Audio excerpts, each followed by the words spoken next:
That's when therapy comes in. When you know you just don't have that control anymore and you really need help. Certain part of the brain region that's associated with pain is the same brain regions associated with heartbreak. Welcome to the Superpower Podcast. Are you ready to discover what it means to be a man whisperer and why you attract love or losers? I'm your host, Dia Direct, and in this episode you'll discover many things, including the difference between good fear and unhealthy fear when it comes to relationships, the way to leverage past experiences, and red flags, why being a hard person doesn't always protect you, how to give yourself credit for past experiences and mistakes, why you need highs and lows within your relationships, and how being smart and successful doesn't make you necessarily emotionally intelligent. Today, we continue the discussion with the relationship scientist and neuroscientist, Dr. Ryeal Simms, to explore man-whispering tips and how to attract what you really want in love and life from a spiritual and scientific perspective, which is what we discussed in part 1. We enter the second part of the discussion using the biblical analogy of he who finds a wife finds a good thing. But the big part that women often forget is that you are the employer. You're the one that's hiring for the job. To understand what we're talking about, take a listen. When I go look for a job and I'm looking on the computer for a job, or I look in the newspaper and I found the job that I want, does that mean I'm going to get it? No. Does that mean I'm going to get it? No. It means I got to be interviewed first, right? And that's why I tell women, you are the employer. Us men, we're interested in trying to get the job. You see? So the power lays in you to be the chooser. So keep that power. So when that man comes to you, you need to do your homework. And then it goes back to understanding what your needs, what your non-negotiable requirements are, your needs and your wants. That's why it's important for you to take out time to know who, self. Get to know you, get to know what you're looking for, what you're really wanting, because you're the employer. So if you're out saying I'm hiring, what are you hiring? Because guess what? If nobody knows that you're hiring, yes. If nobody knows that there's a position available. Yes, keep going. Yes. If your energy, your eye contact, where you go or where you don't go, what you do, right. If nothing about you says that I'm hiring, how will anybody even know to come? And then, talk to me. What are you doing to put out into the atmosphere that you're available? A lot of women don't want to be put in a position to feel rejected, though. And so it's the fear of what you don't want that paralyzes us. Yes. And so because we don't want to feel rejected, we will not put ourselves out there. Now, this could be relationships or any area of our life. I've got those areas of my life where I'm shy about certain things. And people think because I'm Dia Direct and I'm bold and I'm a life coach and I've got these books out that always, powerful and strong, but there are areas where I'm not as strong. Yes. And what I've learned about any level of growth is you've got to get out of your comfort zone, because if you focus more on what you don't want, more than you focus on what you do want, then you ultimately attract what you don't want, which is the law of attraction. So the dilemma of the day was, why do people keep attracting the same type of relationships if that's not what they want? Lisa says, because they haven't done the work on themselves. You have to face your own demons and learn to love and value yourself. And I'll read one more and then I'll read some more later. Gwen says, they don't realize that they are the problem. You must change your approach to seeking a new partner. If you keep attracting the same type, then your methods in dating and flirting should undergo some revisions. We all go through this at some point or time or another, and some learn that the way you present yourself will attract certain types, while some don't learn this. But she's asking the same question or making the same statement that I asked you. Perhaps the way one dresses, wears makeup, uses language to attract or turn off the opposite sex is hindering their ability to meet down-to-earth, genuine, caring partners. So, relationship scientist, you say what? I've had people say, why do I keep attracting the same person over and over again?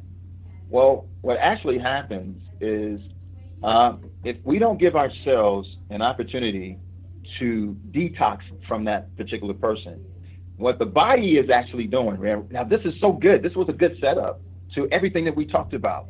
So when we talk about all of those chemicals, remember we was talking about being addicted to all of those chemicals. Well, you have to, first of all, remember you're addicted to that person, right? So let's say when that person is gone, and I want to give an example first. So we're talking about when you were in a bad relationship. Yeah. Well, just attracting. Still when we're attracting, because what it is that we don't realize is that we're coming out of a relationship, another relationship, and we keep attracting that same kind of person, right? And what it is that because we haven't gotten over that person that we broke up with, that person is still in our immune system. It's something that I call the major histocompatibility complex. And this is something about, okay, and what it is how we meet. It's our DNA. It's our immune system. It's how we become attracted and addicted to the other person. It's how we become addicted. So when we break up from that person, that doesn't mean we're still yearning for that particular person. But let's just say that person is a drug. We're still yearning for that drug. Huh? It's still in your system. It's in your system. And what happens is that we're not really, in a sense, attracting the person until later, but we're actually going out seeking for that person. We're actually seeking. Okay, this is the example. You're addicted to a certain drug, right? Your drug dealer goes to jail. Now, do you stop taking that drug? You go out and you try to find another drug dealer. Okay. Oh, right? Lord. So that drug dealer has what you need, is that drug to keep feeding you, right? And so when you said earlier, you were so right, it's still in the system, right? So the body is still yearning for someone like your drug dealer. So what you're doing is when you go out and when you're going around, your body is still looking for someone who has the same personality, the same mannerism, the same DNA, and you're actually going out, you're actually looking for it because you're like, hey, my drug dealer is in jail, but I'm out looking for the same guy who has the same thing to give me, and that's exactly what you're doing. God help Your body us. is still yearning. That's why you got to detox from that person. That's why you got to get rid of that person. You got to get that person out your system, because that's what you said earlier, in your system. But how do you know when because, okay, let's be honest. When you see that person and it has no effect on you anymore, when you see a picture and it has no effect on your body anymore, when somebody mentions his name and it does nothing to you anymore, because it's no different. Again, remember, it's no different than putting that donut in front of you, knowing that you have been on this diet for 3 months and you want to bite that donut, knowing you want to grab that pizza, knowing that you want to take that drug when you see it. But when you know that you no longer desire for it anymore, you're on that right track and you can keep strong and stay strong. And you know when that brother calls you and go, hey, baby, how you doing? I just want to see you. You can like, you know what? Don't call me no more, because it's over with you now. You know it's over with you.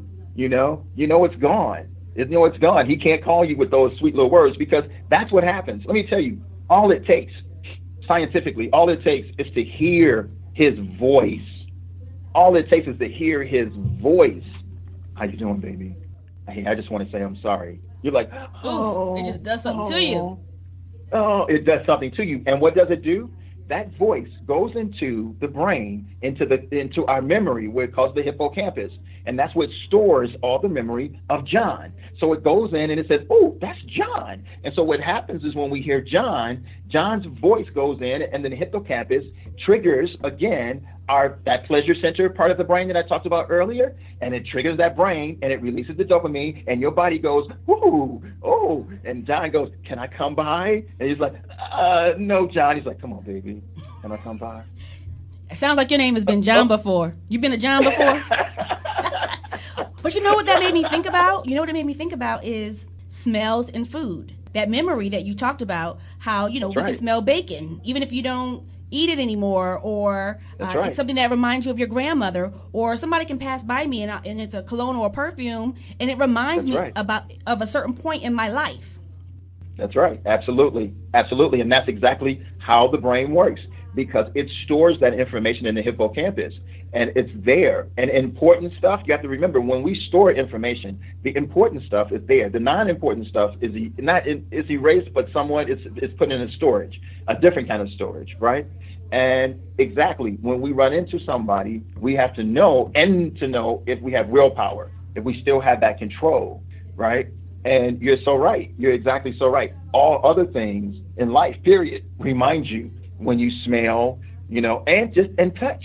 Touch. There's a thing that we call, when you touch, the primary somatosensory cortex. What? Now, that is the primary somatosensory cortex, and that is when you touch a person, that touch goes to the brain and it says, hey, that's John. That's John touching me. And again, you and John. When you get that little tingle and you go, whoa, right? That body, and you start saying, oh, and John, all John has to do is just rub you just a couple of times and like, hey, can I come up? And you're like, just for a little while, John, just for a little while.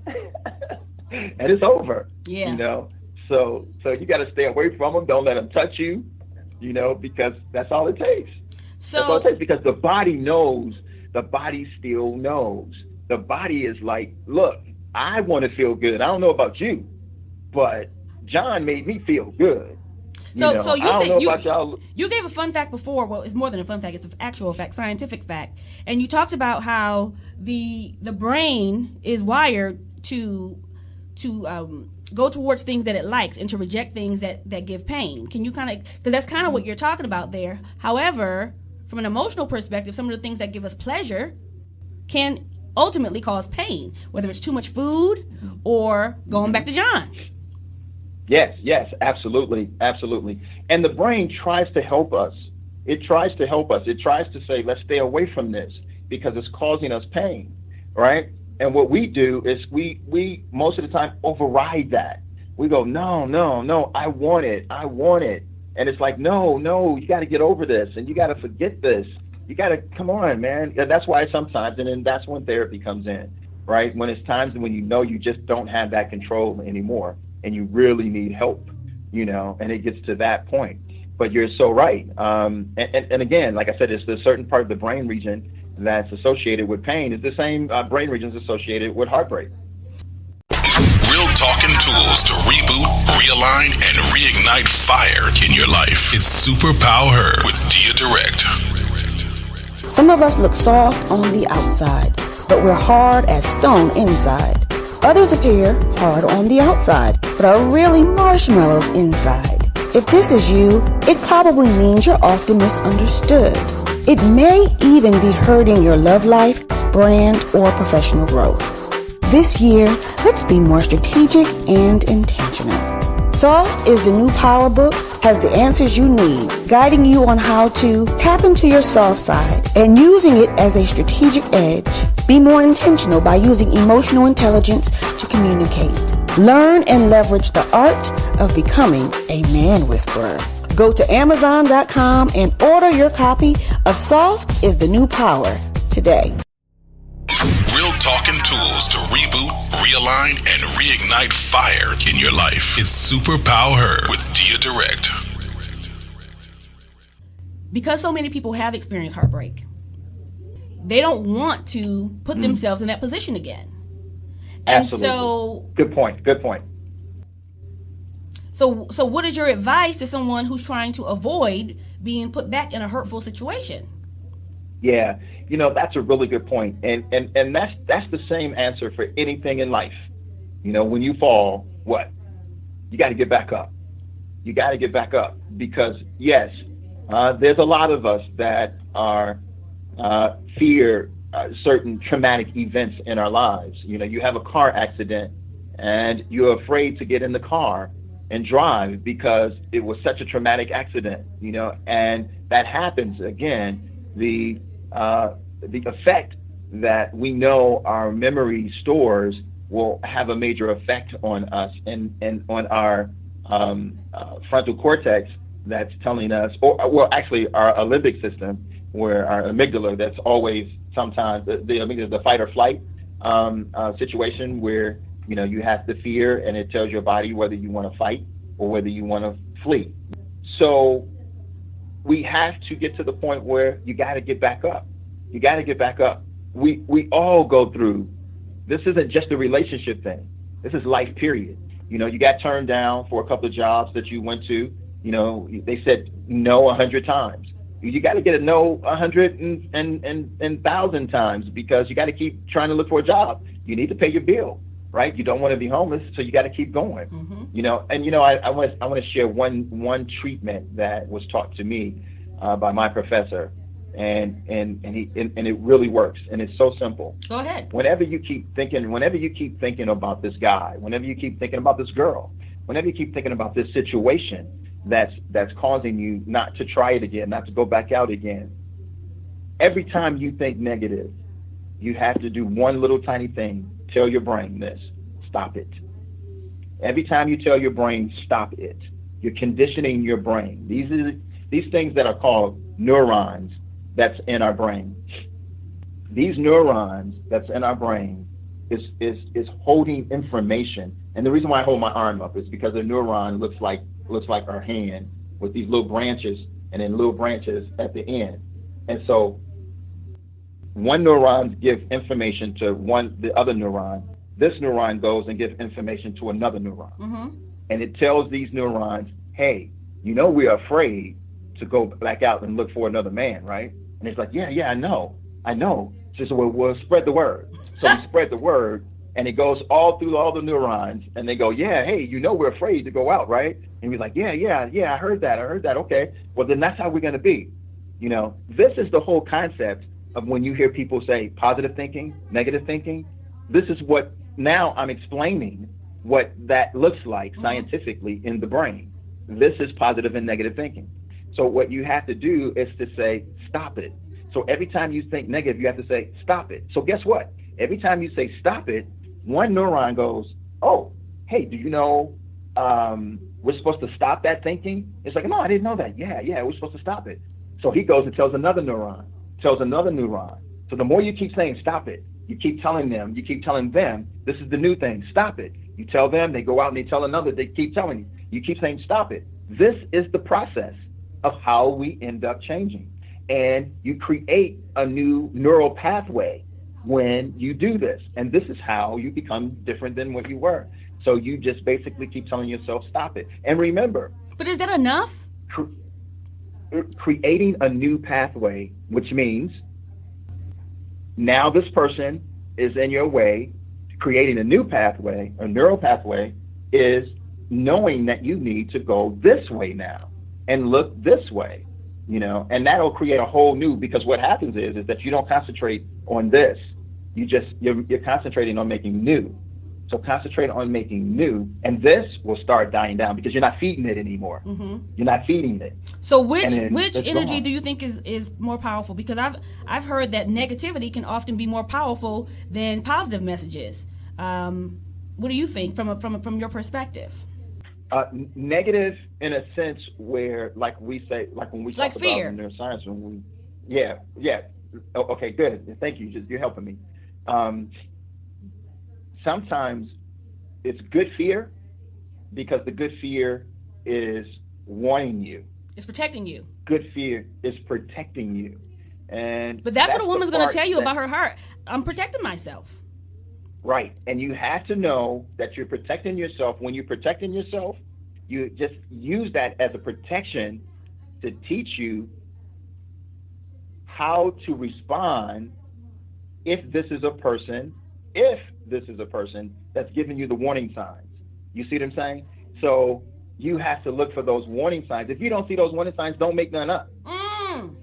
Okay, so I'm going to give it to you another way, and then you help me. You explain it to me from your scientific perspective.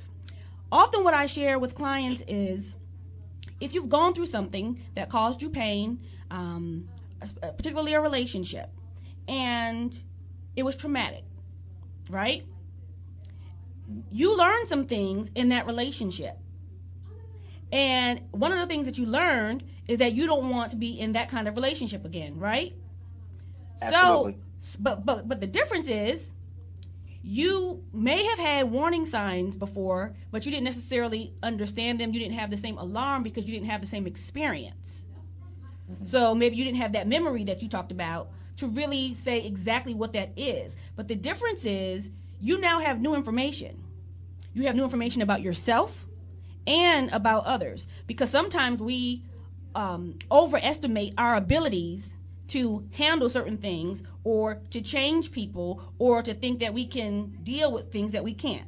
So the point is, if you've gone through this, you've had the experience, you learned something, at some point you have to know that you don't have to be mean or hard just to avoid the fear of potential pain, because it's not really about your exterior position that's going to keep people from hurting you as much as it is the information that you now have. So since you have this information, at any given moment, as you would say, you can change the channel because you're going to see it coming, right? You're going to see it faster. You're going to see it with a different perspective. You're going to know more about what those signs are, what those red flags are. So you don't have to run away from life because you're stronger than you were before. You know more. You have more information. What? You're laughing. What? You know why I'm laughing? Tell me. Because you said, I want you to explain. You just explained it. That is totally 100%, 150%. You just broke it down. I don't have the science behind it, though. Look, that is the science of it. That is the science of it. That is it. You just broke it down. I mean, hey, not everything has to have big words or scientific words to it. What you just broke down was the science of it. That is it. That's it. I mean, women, if you just heard this is what you need to listen to. This is what you need to heed to, what you just heard, because she just broke it down. That is it. That is it. You know, that's what you just broke down explains life, period. Mm-hmm. People are going through life, period, not just relationships, but life, period. What you just broke down, I don't want to touch what you just broke down. I don't want to touch that. That is it. What you just said, that is it. And people need to learn from that. People need to learn from that and understand how to live from what you just broke down. You need to edit that and you need to post that, because that's how people are going to learn from something what you just said. And that was it. That was so profound. I mean, that was just awesome. That was just totally awesome. You know, we can go to another topic because you just, you know, I don't have a microphone.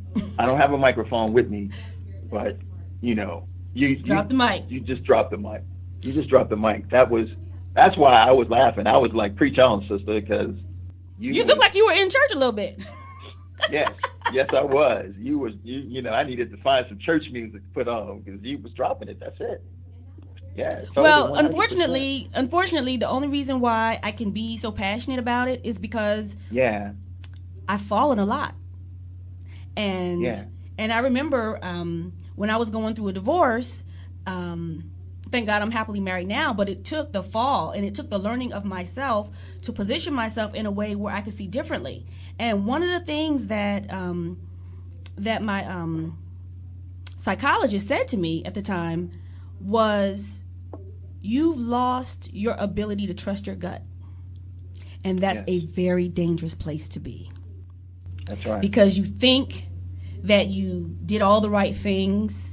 You know, you gave your heart to somebody who didn't deserve it, who took advantage of you, and you may think that you're insightful, you know, in most areas of your life.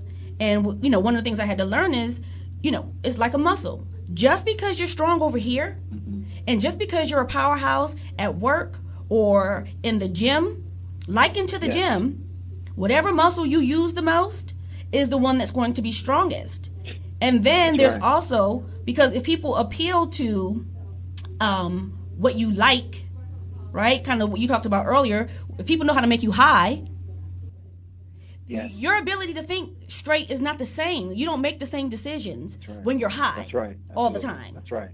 And so what happened for me is I lost my ability to discern and my ability to use my intuition because I was attracting people in my life who were appealing to getting me high in terms of my preferences versus my priorities. So what does that look like? That looks like whining and dining. That looks like the physicality of it all. That looks like appealing to, treating me a certain way, taking me certain places, exposing me to things that I maybe hadn't been exposed to at that point in my life. And it became very exciting. And I got high.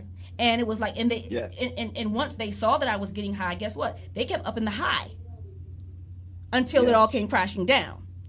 That's right. So as a result, I was no longer in touch with my core because I wasn't making decisions based upon what I really knew because I was high. Mm-hmm. I was high. Right. So to speak, right? Don't take that out of context.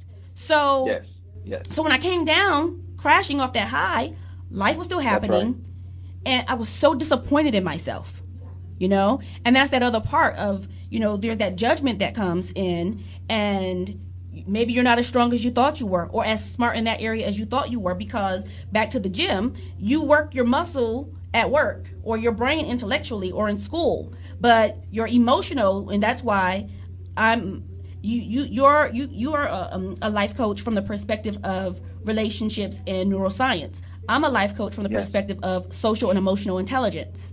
And so as a result of understanding how I behave, understanding myself and people in real time, then you can make better decisions, right? That's what social and emotional intelligence teaches you. Right. But I wasn't in touch with that, right? Because I was high. And so I had to get back to the place where I could deal with my truth and not try to make it pretty. Yes. And so that's one of the things that I try to do and create a safe space for other women to do, because they're not in the gym of dealing with their emotions, and so they're not as emotionally strong as they think they are, because their social and emotional intelligence muscle is weak, even though they're the bomb in every other area of their life. And there you go. Mm-hmm. That's right. So in closing us out, because this has been such a rich conversation, which means we have to do this again, okay? Yes. Yes. I just really wanted to thank you, because a lot of times we do things and we don't know that it's connected. And if nothing else, just knowing from a scientific perspective that there's a reason why some of these things occur, it takes the judgment away a little bit, because people want to know that it's not just them. That's another way of saying me too. Everybody goes through certain things, but some of this is natural, right? That's right. Absolutely. And you said such a great thing when you said it helps you to become less judgmental. Mm-hmm. It's so important, and you're so right. What is it that you do in your business, and how can people get in touch with you to, if they're not in California, they can call you or whatever? What are the services that you offer, and what can folks look forward to? I speak. So if you have organizations or college, universities, I speak to youth. For years, I toured with Tavis Smiley and Professor Cornel West and Michael Eric Dyson. We all went out to different places in the United States to educate the youth. So I speak to everyone, to young girls in prison, foster girls, and I also help couples. So if there's couples out there that need help, that's going through something in your relationship, you could go to the Relationship Scientist website. It's Ryeal, the Relationship Scientist, Ryeal, or just type up my name, because there's different. Ryeal. Ryeal Simms, Simms, 2 M's. Mm-hmm. They say the 2 M's is for the rich people, but they just forgot about me. So, and there's telephone numbers on there that you can call me anytime. And if I use any media that we can use, Skype. If you want counseling that way. There's other medias too that whatever makes it comfortable for the couple, right? I also counsel singles as well, and that's. I also work in the industry, the film industry too. So I work as an advisor, producer. So when people are writing scripts and they want to add the science into it, mm-hmm. Or if they're writing a relationship book or songs or anything like that, and they really want, real facts about the relationships, the science of it, I give them that. You're like a walking encyclopedia. Thank you so much.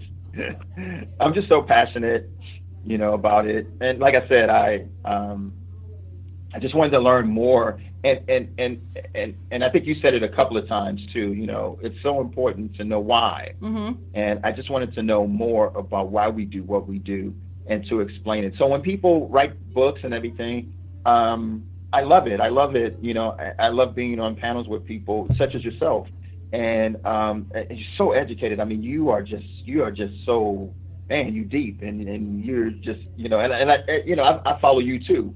You know, so I like hearing you speak. You know, you just have so much, and I'm like, wow, this sister's really deep. She's got it, you know, and I like that.